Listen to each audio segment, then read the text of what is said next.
Back to the phone lines. Matay, Indian Trail, North Carolina. Hi, Matay. Hey, Hank, how are you? Good. How are you? I'm doing great. I've been listening to your show for a couple of months now. I really enjoy it. Thank you.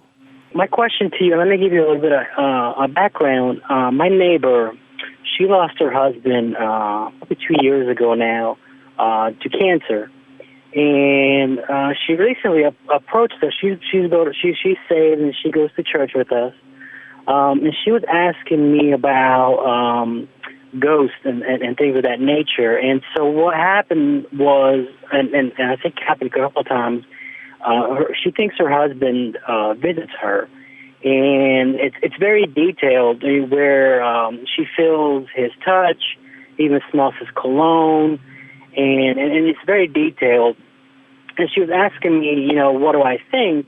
And, of course, I don't believe in ghosts. I believe in demons, of course, but I don't believe in ghosts and further, them coming back to visit us. Because I know once we leave our physical bodies, we either go to hell or heaven, depending on if we're saved or not. And I'm just wondering what your outtake is and what's a good answer for her. Yeah, well, I think, first of all, you can commiserate with her, but I think what you've said is substantially correct. As the Bible makes clear, the souls of the departed are either comforted in the presence of God or in agony absent the loving presence of God.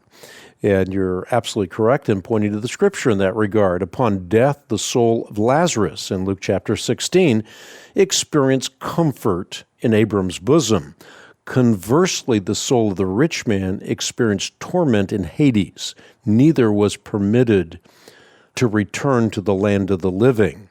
Furthermore, you allude to this as well correctly. Ghosts are the stuff of superstition. And this is the stock in trade of modern culture, superstition. The gullible have turned from God to ghosts in incessant inquiries concerning the gloom that lies ahead. And this is a devilish deception. What foolishness to feign communication with the dead in the guise of enlightening those who dwell in the land of the living. But those who are not bound to Scripture are bound to sink in this kind of superstition.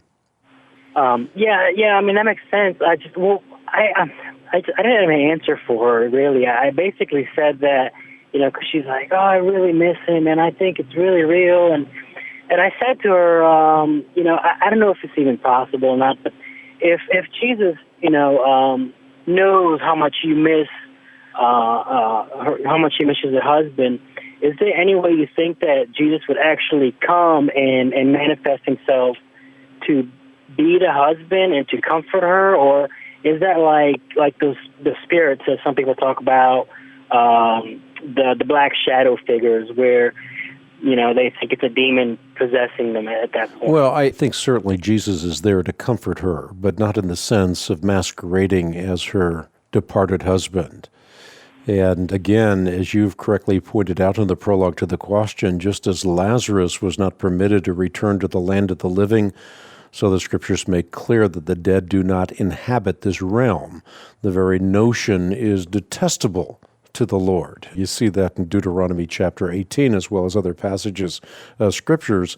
And again, while the spirits of the dead do not inhabit the land of the living, demonic spirits are pleased to play on the field of our superstitions. Ghosts exist only in mythology. Demons are more than happy to feed on biblical delusions. Okay, well, I thank you for your time. You got it, and if we lose the ability to think biblically, we can quickly be transformed from cultural change agents and initiators to cultural conformists and imitators, from God-bearers, as it were, to ghostbusters. I've written about this whole issue of ghosts in my book, Afterlife, What You Need to Know About Heaven, the Hereafter, and Near-Death Experiences, the book Afterlife, available for your gift to the ongoing work of the Christian Research Institute and the Bible Answer Man broadcast, our outreaches around the world. If you want a personalized copy, I personalize my books to those that join the Bible Answer Man support team, so I can personalize a copy of Afterlife to you, a family member or a friend.